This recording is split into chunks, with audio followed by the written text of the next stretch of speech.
میرے آقا صلی اللہ تعالیٰ علیہ وسلم کی حدیث ہے، قیامت کے قریب تم دیکھو گے ہر پتھر یہ تمہیں پکار کر کے کہے گا اے مسلم آ جا ادھر میرے پیچھے، ایک یہودی چھپا اسے قتل کر دے۔ یہ حدیث پاک میں ہے، یہ مارے جائیں گے، ان کا بھی انجام برا ہوگا، سخت ہوگا۔ یہ ظلم کا جو ننگا ناچ ناچ رہے، ان کو کیا لگتا ہے کہ ہمیشہ ہی رہیں گے؟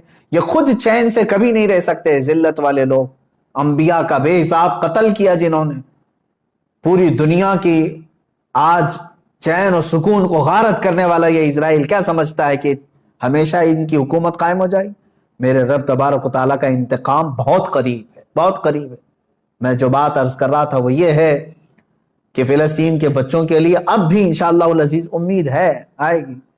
چنگیز خان ظالم تھا، اس نے انسانوں کی کھوپڑی سے مینار بنانے کا بھی حکم دے دیا تھا۔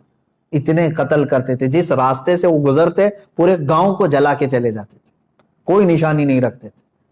منگولیا کے رہنے والے یہ چنگیز خان نے ایک وقت ایسا آیا کہ تقریباً کئی 100 لوگوں کو، مسلمان بھی تھے اس میں اور دوسرے بھی تھے، قید کر کے لایا اور کھڑا کر دیا۔ قتل عام کا حکم تھا، 3 صفیں لگی ہوئی تھی، اس میں علماء تھے اکثر، ایک بڑی عمر کے بزرگ بھی اس میں کھڑے تھے، وہ پہلی صف میں تھے۔ تو جلاد کو اس نے حکم دیا، چنگیز خان اپنے گھوڑے پر بیٹھا ہوا تھا، اپنے گھوڑے پر بیٹھا ہوا تھا، حکم دیا کہ قتل کرو۔ تو پہلی صف کو جب قتل کرنے لگا جلاد، تو بڑی عمر والے جو تھے، وہ ایک بزرگ، وہ دوسری صف میں پیچھے چلے گئے کہ پہلی صف والوں کے سب سر اڑا دیے گئے، سب قتل ہو گئے۔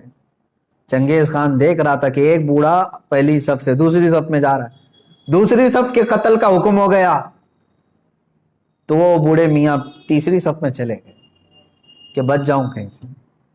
چنگیز یہ چیز دیکھ کر کے ہنس رہا تھا، کہکا مار رہا تھا۔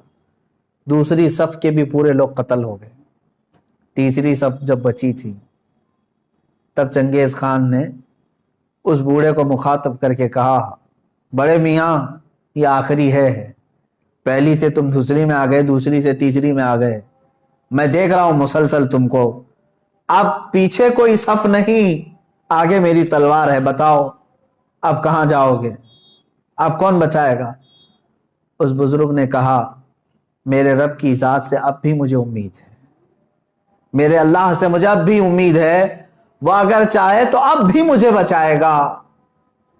کہا کہ اب کوئی صورت ہی نہیں ہے تمہارے بچنے کی۔ قتل عام کا حکم تھا، تیسری صف کے لوگوں کو قتل کرنے کا آرڈر دیا ہی تھا۔ اچانک وہ کوئی چیز لے کر کے اپنے ہاتھ میں کھیل رہا تھا چنگیز خان، اس کے ہاتھ سے وہ گر گئی۔ وہ چیز جیسی گری، وہ جھک کر کے اٹھانے گیا تو گھوڑا ڈر گیا، اس کا ڈر کر کے بدک گیا اور ایسا دوڑا کہ چنگیز کے پیر جو ہے اس کے زین میں پھنسے رہ گئے اور سر نیچے لٹکا رہ گیا، اور گھوڑا اتنا سرپٹ دوڑتا گیا کہ اس کا سر جو ہے پتھروں سے ٹکراتا چلا گیا، اتنا ٹکرایا، لوگ پکڑنے کی کوشش کرتے رہے، گھوڑا کسی کے ہاتھ میں نہیں آیا۔ وہ بہت اعلیٰ نسل کا گھوڑا تھا جو چنگیز استعمال کرتا تھا۔ وہ گھوڑا بھاگتا رہا یہاں تک کہ بہت دیر کے بعد جب چنگیز خان کے گھوڑے کو قابو میں کیا گیا، اس کا سر جو ہے کئی پتھروں سے ٹکرا چکا تھا اور اس کے بعد اس کی موت آ چکی تھی، موت آ گئی۔ اس بابا نے کہا تھا اب بھی اگر اللہ چاہے تو مجھے بچا لے گا، ظالم اگر سر پر بھی کھڑا ہے، گردن پر تلوار بھی ہے، اگر رب تبارک و تعالیٰ چاہے تو ظالم کو اسی وقت اس کے انجام تک پہنچاتے۔ آج بھی اسرائیل نے اگر حد کر دیا، بچوں کے خون، عورتوں کے خون کو مسجد اقصی میں بہا دیا، تو یاد رکھنا رب تبارک و تعالیٰ دیکھ رہا ہے۔ وَمَا اللَّهُ بِغَافِلٍ عَمَّا يَعْمَلُ الظَّالِمُونَ، اللہ ہرگز ظالموں کے کام سے غافل نہیں۔ انما یؤخرہم لیوم تشخص فیہ الابصار، ہاں وہ تھوڑا مؤخر کرتا ہے اپنی پکڑ کو، لیٹ کرتا ہے، دیر کرتا ہے پکڑ کو، کیوں؟ تاکہ سارے لوگ اس کا انجام دیکھ سکیں، سارے لوگ اس کا انجام دیکھ سکیں۔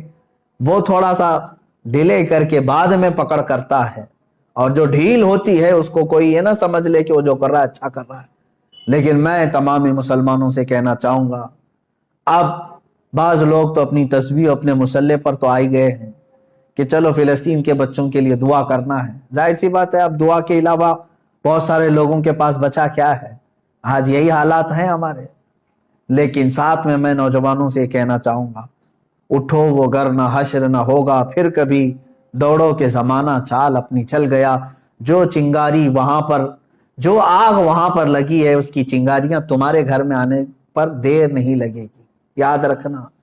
پڑوس کے گھر میں اگر آگ لگی ہے تو چادر تان کر کے سو جانا یہ بیوقوفی ہے کہ اس گھر کی آگ کی چنگاریاں تمہارے گھر کو بھی جلا کر خاک کر سکتی ہیں۔ یہ تمہیں جگانے کے لیے، بیدار کرنے کے لیے ہے۔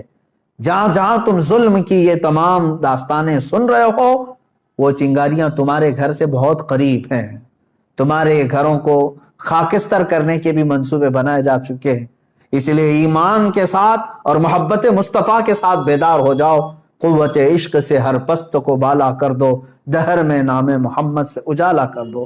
مولا کریم اے رب رحیم، اے غفور و رحیم مولا، آج کی اس مقدس رات ہم تیرے دربار میں دعا کرتے ہیں، اے رب ذوالجلال تو رحم اور کرم فرما دے، امت مصطفیٰ پر کرم فرما دے۔ اے اللہ تیرے دربار میں ہم ہاتھ پھیلائے ہیں، فلسطین کے نہتے بچوں پر تو رحم فرما دے۔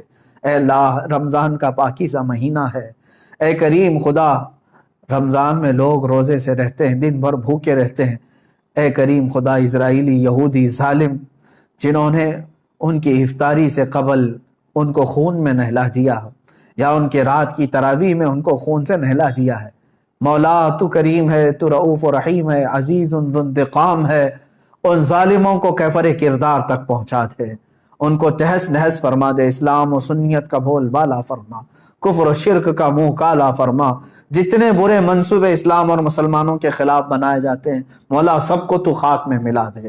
اے رب ذوالجلال احسن الخالقین، ہم سب کے تمام پچھلے سابقہ گناہوں کو معاف فرما دے، نیک اور اچھی زندگی عطا فرما دے، تیرے حبیب پاک صلی اللہ تعالیٰ علیہ وسلم کی سچی پکی عقیدت و محبت نصیب فرما۔ لیلۃ القدر کی برکت سے مولا ہم سب کی مغفرت فرما۔ جتنے لوگوں نے مجھے دعا کی درخواستیں کی ہیں، سب کی جائز مرادیں پوری فرما۔ ہماری ماؤں، بہنوں، بچیوں، بیٹیوں، بہوؤں سب کی عزت و آبرو کی حفاظت فرما۔ جو بے اولاد ہیں انہیں صالح اولاد عطا فرما، جو بے روزگار ہیں انہیں حلال روزیاں عطا فرما، جو مقروض ہیں ان کے قرضوں میں آسانیاں عطا فرما۔ اے رب ذوالجلال، جو جس پریشانی میں مبتلا ہے تو بہتر جانتا ہے، تو علیم و خبیر ہے مولا، سب کی پریشانیوں کو دور فرما دے۔ مولا ہماری نسلوں میں قیامت تک عاشقان مصطفیٰ پیدا فرما، ہماری اولاد کو، ہماری نسلوں کو گستاخان رسول سے بچا لے۔